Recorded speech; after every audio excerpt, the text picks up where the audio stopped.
Alright, so cool. So, what's going on, guys? It's your boy King J. You know what it is already. Playing Ganryu this season. So, you know, I thought I'd do a proper breakdown. I know I've done a breakdown of all the characters, but I'm going to do individual ones of the characters that I play. On top of that, there's going to be Teach Me episodes of all Season 4 stuff with all the characters and stuff like that as well. So obviously, make sure you subscribe to the channel. You know where it is already. Alright, cool. We're going to go to the changes. So the changes are stand guard, boom.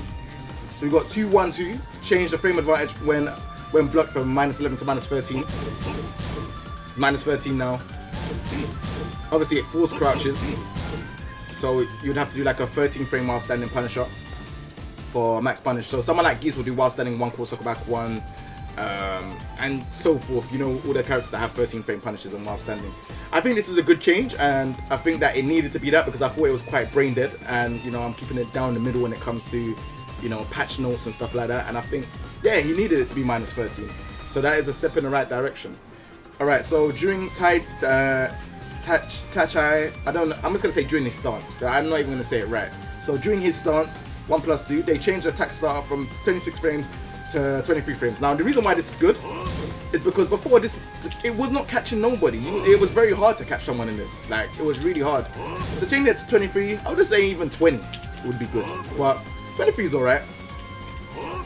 So like, you could probably do something like this into stance and then do this. Because people like to press buttons. They probably think, oh yeah, I'm gonna block. Oh, he's done this. Then get hit by that. That's if people like to press buttons. But I'll tell you about setups and stuff with the new stuff later on. Alright, during his stance, he's got a new move which is forward 2.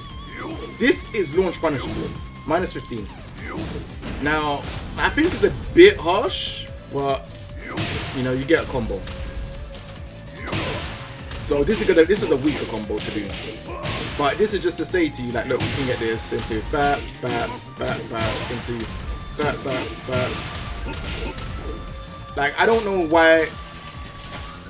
It's good for, like, if you wanna, if someone's moving and that, but if they block that, that's -15. And you know, like, characters like Bob have a new -15 punish.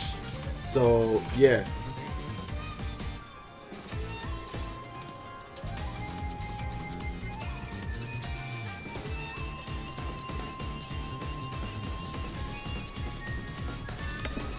Alright, cool. So like, what's the other stuff that I was saying? So back to, they changed the frame advantage when blocked from -18 to -14. So now you can actually do standing guard. That is -14. Now this led to a stealth nerf. So because it's -14 now, not -18, you can now not, and I repeat, not, you cannot sidestep between back to 1. Characters like Devil Jin and stuff have like parry stuff that might work. Devil Jin's one that actually doesn't work, and it's -13. So if I do this and he blocks, and Devil Jin does the inner torment for the second hit, I can get a free headbutt. So yeah, I just wanted to let you lot know that. Obviously that's something that's not on the patch notes. That's something that you would have to know just by putting in practice mode. I will demonstrate it later on so you lot can see. But yeah, back to 1 is not sidesteppable anymore. Majority of evasive moves, I haven't tried every single evasive move, but moves like up forward 2 with thing that used to evade it and stuff like that, no longer evades it. So, moving on from that, down forward 2 range has been decreased. This range has been decreased. As you can see, look, he used to be able to get hit from, look, the range is not that great.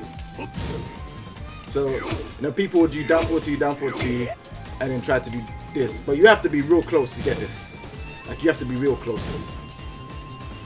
Kind of upset that they decreased the range because obviously I wanted it to be a bit more easier to get in. But I guess here's where it is. Like, yeah, see, there we go. So like at certain ranges where you think, I can get down for 2, I'll say around here, misses completely. So you have to be real close. Yeah. Down forward 2+3, they made it 23 damage instead of 20. That's a good change. I still want it to revert back to the way how they drop down in tag 2, so you could get like a little mini combo.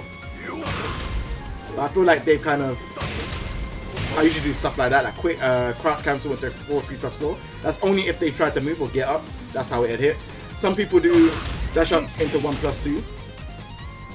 It's up to you, whichever way you want to do it. Now, Ganryu can now cancel his down back 2 into stance like this.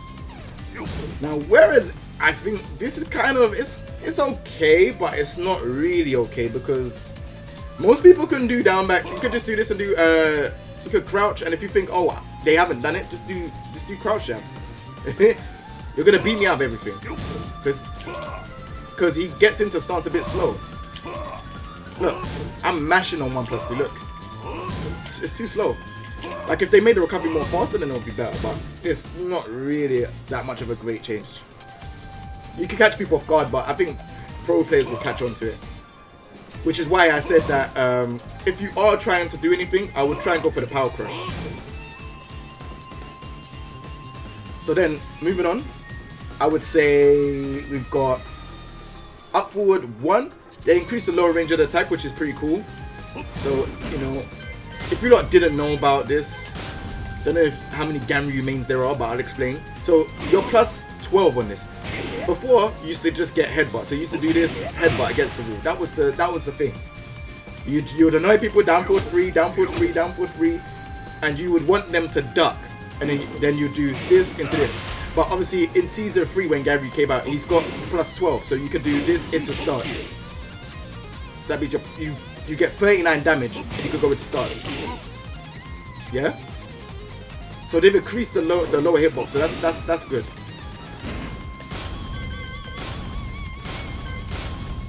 I would also say up forward 2, you can change it to stance. This is a very, very, very good change. Now, the reason why I say it's a good change is because you had no reason to do up forward 1+2. No reason. What reason did you have? If they block this, you're minus 14. Geese will back 3 to you.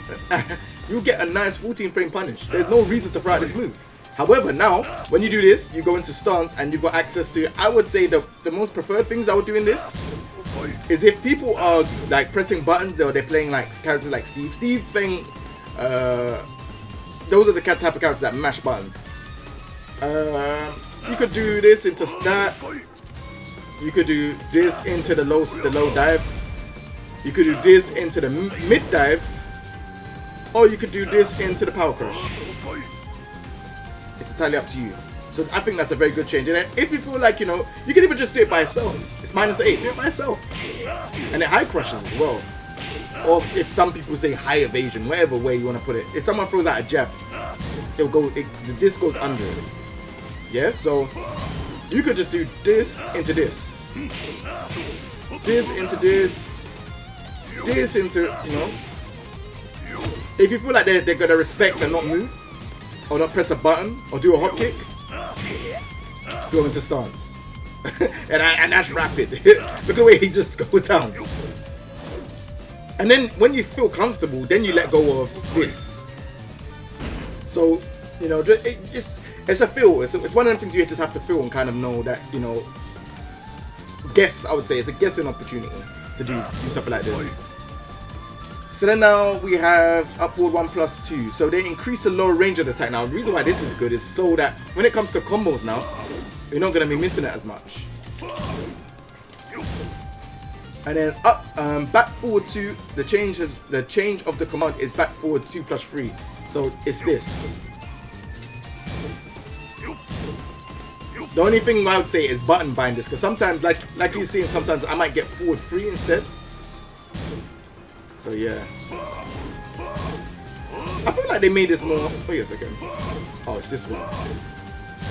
-2. Okay. And then the debug 2, they changed that from 45 damage to 35 damage. Now, I'm happy with this because a lot of people was complaining about this. It's 35 damage now.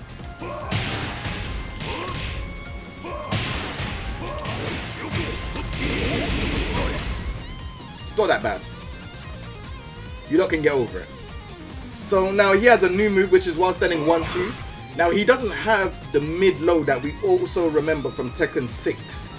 Because this one was the mid-low that he used to have. But now they've changed it to mid-mid. Now, I don't know if I like this. I wish he had like an option to do mid-low or mid-high. That would be sick.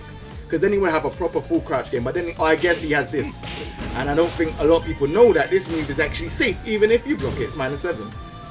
So this is the new go-to now. Now, whereas this is good, your +6, that's pretty good. +6 is a good way to be. So it also leads into what else do you want to do from +6. You can do this into this, down forward 1. This into this, down forward 3. Because you're +6. Unless they hop kick. That would be your go-to. But then also now, he also has, along with this new move, he can go into stance. So, there we go. So then you have to think about what moves can he do that's pretty fast from this. His fastest move from this stance is 1. But then he also has this, which is 18. I think this move, if this move was like 16 or something like that, I think this move should be -15.